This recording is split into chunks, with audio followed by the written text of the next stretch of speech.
Aujourd'hui, on met les gants blancs au placard. Fini les petites courbettes verbales, les phrases molles pleines de miel qui n'apportent rien, et les discours tout droits sortis de la machine à enfumer des élites. Ce que Donald Trump a lâché à propos d'Emmanuel Macron, c'est un choc tectonique, un séisme politique d'une rare intensité dont l'épicentre secoue Paris, mais dont les ondes s'étendent jusqu'à Berlin où les chancelleries retiennent leur souffle face à la secousse qui menace de fissurer l'équilibre européen. Accrochez-vous car ce qui suit pourrait bien retourner le plateau politique comme jamais. Préparez-vous à encaisser car ce que Trump vient de balancer n'a rien d'un simple commentaire. C'est un missile rhétorique envoyé sans ménagement, sans filtre et sans détour, fidèle à son style signature. Fini les petits échanges feutrés entre diplomates planqués dans des salons confidentiels. Cette fois, le coup de massue est tombé en pleine lumière depuis le centre névralgique du Congrès américain. Résultat, Macron, pris de court, s'est retrouvé en pleine lumière cible désignée exposée aux yeux d'un monde qui n'en croit pas ses oreilles.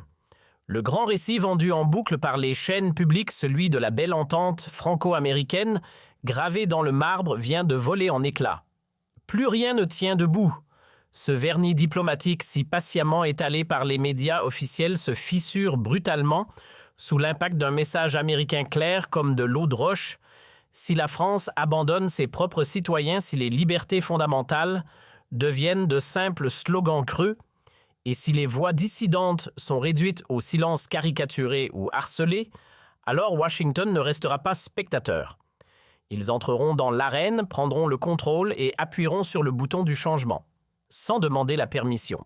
Alors que les commentaires affluent de toutes parts et que les plateaux d'experts s'enflamment autour de cette claque diplomatique monumentale, Emmanuel Macron lui tente de colmater les brèches avec l'énergie du désespoir.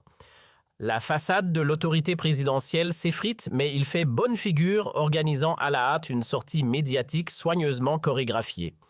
Devant les caméras, chaque geste est calculé, chaque mot pesé. Pour masquer l'angoisse derrière un masque de maîtrise, il veut encore faire croire qu'il pilote, qu'il inspire, qu'il incarne. « J'ai eu un échange approfondi avec le président Trump », déclare-t-il d'un ton docte, cet air supérieur bien connu qu'il affectionne tant. « Je lui ai exposé avec rigueur la perspective européenne », ajoute-t-il comme si Donald Trump en train de chambouler les rapports de force planétaires à coups de décisions fracassantes attendait sagement les leçons de géopolitique d'un dirigeant en perte de vitesse coincé entre isolement diplomatique et illusion de grandeur. Et voilà qu'il déroule ses phrases comme s'il récitait une vérité absolue avec cet aplomb fabriqué qu'on lui connaît si bien. La paix ne sera possible qu'avec le consentement de l'Ukraine, affirme-t-il d'un ton professoral. On dirait qu'il pense que Trump agit au hasard sans ligne directrice ni compréhension du puzzle mondial. Ce type de discours moralisateur et paternaliste, c'est du pur produit de l'establishment français, cette caste figée dans une époque révolue persuadée que Paris peut encore orienter la boussole de Washington, comme si l'Élysée était la tour de contrôle de la diplomatie mondiale. Et pour enfoncer le clou, le président français sort de son chapeau le fameux mémorandum de Budapest, un vieux document exhumé de l'oubli comme un joker magique. Ce traité fané de 1994 censé garantir la souveraineté ukrainienne, comme si les promesses russes de l'époque avaient encore la moindre crédibilité. Traité pompeux, déclarations ronflantes, engagements solennels. Tout ce théâtre bureaucratique n'a jamais produit autre chose que de belles phrases et des illusions. Pendant que l'encre sèche, les tanks avancent, et l'Europe, elle tourne en rond depuis des décennies dans cette impasse diplomatique sans issue. Pendant que Macron se plaît à peindre l'Union européenne comme une superpuissance incontournable censée valider chaque décision mondiale, la réalité, elle est tout autre. L'Europe, sous sa houlette, ne fait que courir derrière les événements en mode spectateur essoufflé. Pas de vision forte, aucune audace, seulement de la réaction molle et une bureaucratie paralysante. Et c'est dans cette posture fragilisée, presque caricaturale, que la riposte américaine se déclenche avec fracas. Trump, visiblement excédé, aurait laissé tomber toute diplomatie pour balancer une vérité brute tranchante comme une lame. D'après des confidences venues de l'intérieur, voici en substance la charge qu'il aurait adressée à Macron. « Emmanuel, ça fait une décennie que vous brassez de l'air. 10 ans de palabres inutiles, de circonvolutions stériles, d'hésitations permanentes. Résultat, rien. Vous avez bloqué plus que vous n'avez avancé compliqué ce qui aurait pu être simple avec vos chaînes administratives sans fin. Si la paix vous importe vraiment, alors commencez par arrêter de rejeter tout ce qui ne porte pas le tampon Bruxelles ou Paris. L'Ukraine a besoin d'actions concrètes, pas de vos prêches pompeux Made in France. L'Amérique va agir, et elle n'attendra pas votre feu vert. Et puis est venu le moment fatidique, le tacle en pleine lucarne, sans vaseline ni détour. Trump aurait posé les choses avec une clarté brutale, fini de faire semblant. Pour lui, plus question de tolérer que Paris et Bruxelles réclament à corps et à cri des milliards de dollars en aide militaire, tout en laissant leurs propres armées tomber en ruine, leur budget défense au régime sec et leurs citoyens étranglés par les factures d'énergie et une inflation qui ronge lentement mais sûrement les revenus des familles. On ne parle plus ici d'un simple accroc protocolaire. Non, c'est une humiliation publique sans filtre livrée en mondovision, une mise à nu géopolitique. D'un côté, Macron qui s'écoute parler, enchaînant les monologues pompeux. De l'autre, Trump qui coupe court et agit sans bruit, mais avec impact. L'un verbalise, l'autre transforme. Le contraste est saisissant. D'un côté, Emmanuel Macron qui brandit l'Union européenne comme un pion stratégique majeur dans la partie mondiale, convaincu que l'Europe pèse sur chaque coup joué à l'international. De l'autre, Donald Trump qui, lui, ne perd pas de temps à théoriser. Il agit, il tranche et surtout, il montre en temps réel qui dicte réellement les règles du jeu. Tandis que le président français freine des quatre fers, hésite, nuance, temporise, l'ancien président américain lui fonce sans détour ni excuse. Et dans ce face-à-face de style, un autre joueur entre en scène, le Rassemblement national plus audible que jamais. Avec des figures montantes comme Jordan Bardella, ils exigent des choix concrets, des décisions nettes, des actions qui redonnent à l'Europe sa souveraineté, sa sécurité et sa capacité à se faire entendre. Ce duel de postures, cette opposition frontale entre immobilisme feutré et volontarisme assumé, c'est exactement ce que les Français observent et retiendront. Il n'y a rien de fortuit dans le choix d'Anna Paulina Luna pour porter ce message, c'est tout sauf un hasard. Ce n'est pas une simple députée venue faire acte de présence, c'est une figure républicaine au caractère d'acier, imprégnée jusqu'au sang, d'un patriotisme européen qu'on ne feint pas. Sa venue, elle l'assume avec autorité et détermination, pas de rendez-vous avec des émissaires anonymes ou des seconds couteaux. Non, elle vise le sommet, c'est directement la tête du RN qu'elle rencontre.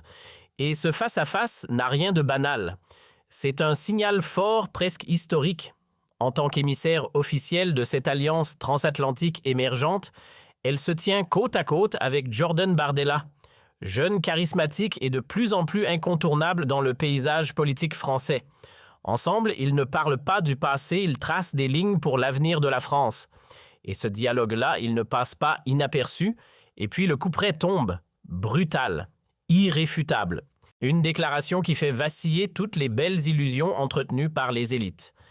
Anna Paulina Luna, sans langue de bois, sans la moindre précaution oratoire, balance la bombe en 2025 en France, il y a de la persécution politique.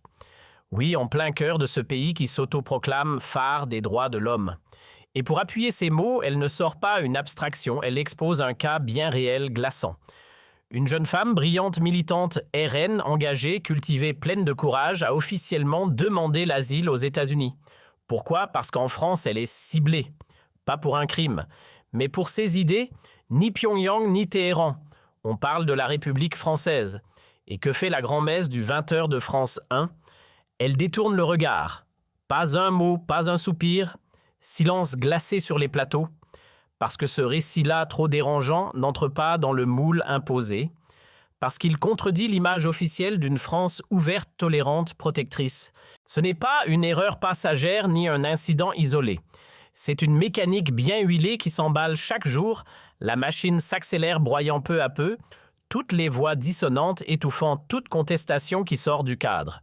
Pendant que Washington étudie avec le plus grand sérieux les demandes d'asile venues de citoyens français en désaccord avec leur gouvernement, ici en France, Hisser le drapeau tricolore fièrement suffit à attirer les radars de l'État. Osez dire haut et fort « J'aime mon pays » et vous voilà étiqueté, surveillé, bientôt fiché comme élément radical par les services de renseignement. Même manifester dans le calme, dans le respect des lois, peut désormais vous coûter cher. Travail, famille, dignité, tout peut s'effondrer. Et le pire, c'est que ce n'est que la surface. Alors qu'Anna Luna tend une main franche à l'opposition française, un autre scandale éclate cette fois dans une ville de province, sans nom prestigieux ni tension apparente. Une simple salle louée légalement pour un projet tout ce qu'il y a de plus démocratique, le lancement des jeunes du RN. Une initiative classique dans toute république saine, rassemblant des jeunes entre 14 et 35 ans, enthousiastes, motivés, débattants, dans un cadre pleinement constitutionnel. Rien d'illégal, rien de violent. Et pourtant, ce simple événement devient explosif. Et là, tout bascule. Une mécanique de pression se met en route, huilée comme une montre suisse. Tout est réglé au millimètre, les hôtels claquent la porte, les traiteurs plient. Bagages en panique, les prestataires effacent leur nom des contrats comme s'ils n'avaient jamais existé. Pourquoi ce balai soudain de renoncement? Parce qu'en coulisses, une milice numérique bien rodée masquée derrière des pseudos balance des menaces violentes, dresse des listes noires à la sauce totalitaire et inonde les réseaux sociaux de bannières d'intimidation. Et pendant que ça chauffe, les autorités restent figées. Spectatrices silencieuses, voire complices passives, ce n'est plus du militantisme, c'est de l'oppression financée par l'impôt. Une extorsion politique couverte par ceux qui, sur le papier, sont censés protéger les travailleurs. Des syndicats comme la CGT ou la CFDT nourris aux cotisations obligatoires se retrouvent à soutenir logistique, transport et agitation contre des ados. Oui, vous avez bien lu. Des bus entiers affrétés pour faire barrage à des jeunes de 16 ans qui, eux, ne cherchent pas la confrontation, mais veulent simplement créer leur structure, débattre, participer à la vie démocratique. Résultat, réprimés par ceux qui, hier encore, se disaient les défenseurs des faibles, 40 000. C'est le chiffre. Une marée humaine massive intimidante organisée pour faire pression. Face à eux, une poignée de jeunes idéalistes, même pas armés d'autre chose que de leurs idées. Et pourtant, aucun micro ne s'allume, aucun plateau ne s'enflamme. Le tumulte médiatique habituel disparu. Et Macron, le président censé incarner la République et faire respecter les libertés invisibles, quant au parti présidentiel, celui qui se targue d'être le fer de lance du progrès plus muet qu'un clocher sans cloche. Ce mutisme collectif en dit long, très long. Lorsqu'un président détourne le regard face à une injustice criante, lorsqu'il choisit le silence au lieu de défendre les droits les plus élémentaires garantis par la Constitution, ce n'est plus une erreur. C'est une faillite morale, une fissure profonde dans les murs déjà fragilisés de la démocratie. Et c'est précisément là que tout bascule, ce n'est plus un simple malaise, c'est une crise de régime. Une alarme rouge qui hurle à ceux qui veulent encore entendre. Alors que Macron reste barricadé dans les dorures de l'Élysée, que Renaissance et le PS poursuivent leur tradition du silence poli mais complice, et que les écolos flirtent dangereusement avec l'extrême gauche radicale de l'autre côté de l'Atlantique, les choses s'accélèrent. À Washington, on ne regarde plus de loin. Sous la présidence de Donald Trump, les États-Unis observent la situation française avec une loupe stratégique. Et le message est clair, martelé, impossible à ignorer. Si la République française abandonne ses propres citoyens, si la répression devient système, alors ce n'est plus une affaire hexagonale. C'est une question de stabilité internationale. Ce n'est pas une simple secousse politique, c'est un tremblement de terre diplomatique. L'invitation officielle adressée à l'intégralité de la direction du RN à se rendre à Washington n'a rien d'un geste symbolique. C'est un signal d'alarme. Un message direct à Emmanuel Macron et à l'élite parisienne, il est temps d'agir. Car si Paris persiste à rester immobile, l'Amérique n'attendra plus. Et quand Trump prononce ces mots glaçants, on s'en chargera à notre façon sans concession. Le monde entier comprend ce que cela implique. Projecteurs médiatiques internationaux, reconnaissance politique explicite, réseau de soutien financier bien huilé et une montée en puissance fulgurante du RN sur la scène mondiale. Si vous pensez que tout cela n'est que dramatisation, alors vous n'avez pas encore pris la mesure de ce qui s'annonce. Le courant MAGA, ce n'est pas un simple slogan, c'est un bulldozer idéologique qui avance sans freiner. Ces gens-là ne plaisantent pas, ils ont un plan, une vision et une méthode implacable pour faire tomber les bastions vermoulus d'un système rongé par des décennies d'entre-soi et de clientélisme. Et ce qui se joue ici dans cette ville à travers cet événement, ce n'est rien de moins qu'un test grandeur nature, un crash test pour la République. Peut-on encore en France exprimer une opinion dissidente sans se faire broyer? Ou la pluralité d'idées est-elle devenue un luxe réservé à ceux qui pensent correctement? 40 000 manifestants recrutés, encadrés, financés pour faire taire quelques centaines de jeunes venus dialoguer dans le calme. Voilà la scène. Aujourd'hui, louer une salle au mauvais groupe, c'est risquer d'être ciblé, menacé, sali. Accueillir les mauvaises personnes, c'est s'exposer à une campagne de dénigrement public. Et penser autrement, c'est la condamnation assurée, procès, isolement social, ruine professionnelle. Bienvenue dans une démocratie où la peur est devenue norme et qui alerte sur ce glissement autoritaire les États-Unis. Oui, eux. Ceux-là même qu'on accusait autrefois d'ingérence. Aujourd'hui, ils sont les seuls à dire à voix haute ce que beaucoup murmurent tout bas. Et voilà que les États-Unis, loin de rester simples spectateurs, font irruption dans le débat avec une clarté assourdissante. On vous regarde. Ce que vous infligez à votre propre peuple n'échappera plus à nos radars. Et désormais, nous passerons à l'action. Le signal est fort, très fort. Face à eux, une jeune femme contrainte de fuir son pays pour ses idées, une jeunesse RN harcelée dans l'indifférence, un président muet comme une tombe, et une majorité présidentielle qui préfère flirter avec les extrêmes plutôt que tendre l'oreille à ceux qui portent encore un peu d'espérance nationale. Bienvenue en France, version 2025. Un pays qui distribue des leçons de morale au monde entier mais incapable de se regarder dans le miroir. Une démocratie qui ressemble de plus en plus à un théâtre d'ombre. Emmanuel Macron est à la croisée des chemins. Il peut se lever, incarner enfin la République qu'il invoque à chaque discours, défendre les piliers fondamentaux de notre liberté.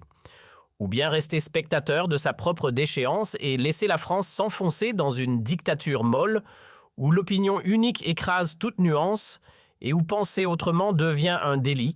Le choix lui appartient, mais le peuple lui regarde et n'oubliera rien. La position américaine est désormais gravée dans le marbre. Le Rassemblement national est à leurs yeux le seul véritable interlocuteur valable sur l'échiquier français. Un partenaire sérieux, crédible, assumé. Et si Emmanuel Macron refuse encore de sortir de son immobilisme, s'il ne montre ni clairvoyance ni courage, alors les prochaines législatives ne seront pas une simple échéance électorale, mais un procès politique en règle. À partir de là, l'avenir de la France ne sera plus dicté uniquement depuis les salons feutrés de la capitale. Car Washington, cette fois, entre dans la danse, ouvertement, stratégiquement, puissamment, et place le RN sous les projecteurs internationaux avec un soutien massif qui fait déjà trembler les piliers de l'ancien monde. Mais vous, qu'en pensez-vous? Cette bourrasque politique vous inquiète-t-elle ou au contraire vous semble-t-elle salutaire?